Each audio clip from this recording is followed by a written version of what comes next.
முன்னாள் முதலமைச்சர் ஓ பன்னீர்செல்வம் தனி கட்சி தொடங்குவதாக வெளியான தகவலை அவர் மறுத்துள்ளார். மேலும் தாவேகாவில் இணைந்த செங்கோட்டையனுடன் தாம் தொடர்பில் இல்லை என்றும் அவர் தெரிவித்தார். முன்னாள் முதலமைச்சர் ஜெயலலிதா நினைவு நாளையொட்டி அவரது நினைவிடத்தில் மரியாதை செலுத்திய ஓபிஎஸ் செய்தியாளர்களிடம் இந்த கருத்தை கூறினார். கேள்வியே தப்பு. நான் எந்த சூழ்நிலையும் எப்போதும் தனிக்கட்சி ஆரம்பிப்பேன் என்று சொல்லவில்லை. நீங்கள் கேள்வி கேட்பதை தவிர்க்கவும். அவர் என்னிடம் பேசவும் இல்லை, நான் அவரிடம் பேசவும் இல்லை.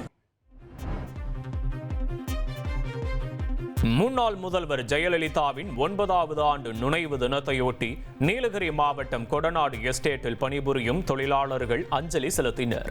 கடும் குளிரிலும் ஜெயலலிதாவின் உருவப்படத்திற்கு 100க்கும் மேற்பட்ட தொழிலாளர்கள் மலர் தூவி மௌன அஞ்சலி செலுத்தினர். இனி செல்லும் இடமெல்லாம் செய்தி. தந்தி டிவியின் வாட்ஸ்அப் சேனலை ஃபாலோ பண்ணினா செல்ல இருக்கும் இடமெல்லாம் செய்தி. இதோ QR கோட் இப்பவே ஸ்கேன் பண்ணுங்க, ஃபாலோ பண்ணுங்க.